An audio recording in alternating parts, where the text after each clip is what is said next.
आपको आगाह करते हैं एक बड़ी खबर से। हिंदुत्व ज़हनियत आश्कार हो गई। मकबूजा कश्मीर में भी हिजाब पर पाबंदी लगा दी गई है।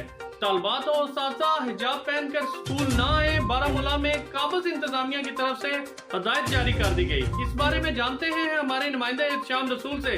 जी इरशाम, इस वक्त मकबूजा कश्मीर में हिजाब पर पाबंदी के हवाले से क्या इतलात हैं? अभी तक जो इतलात आ रही हैं वो ये है कि एक स्कूल से सकल से और एक बारामूला से इस तरह के नोटिफिकेशन जारी किए हुए हैं।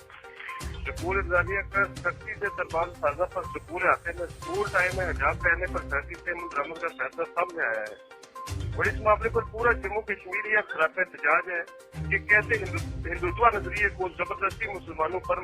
जी अच्छा, मुझे बताइएगा कि इस वक्त तक कोई सियासी क़यादत का बयान या रद्द अमल भी सामने आया है? जी महबूबा मुफ्ती साहबा के इस हवाले से एक बड़ा बयान सामने आया। उनका कहना है कि कश्मीरी खवातीन हिजाब पर पाबंदी बिल्कुल भी बर्दाश्त नहीं। ये RSS की गुनाह करती है और काबिज हुकूमत जितनी जल्दी हो सके सारे एक्शन को रोल बैक करे।